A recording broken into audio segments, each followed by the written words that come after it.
Service, nag-offer si kuya na ihatid ako sa Barangay San Antonio. Ayan. Ikaw kuya, kahit saan po. Ayan, kanina pa ako walang mga nandito sa...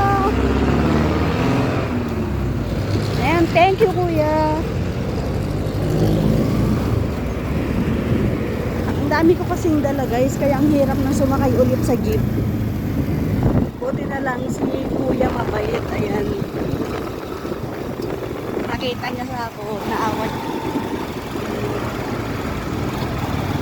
Nandito na ako sa bahay. Ayan, thank you kay kuya dahil sa pagmamagandang loob niyang ihatid ako dahil marami akong dala-dala at mahirap magbitbit pa uwi. Kaya ayan, sana marami pang kagaya niya na may mabuting kalooban na naghahatid sa mga mananakay pag walang masasakyan.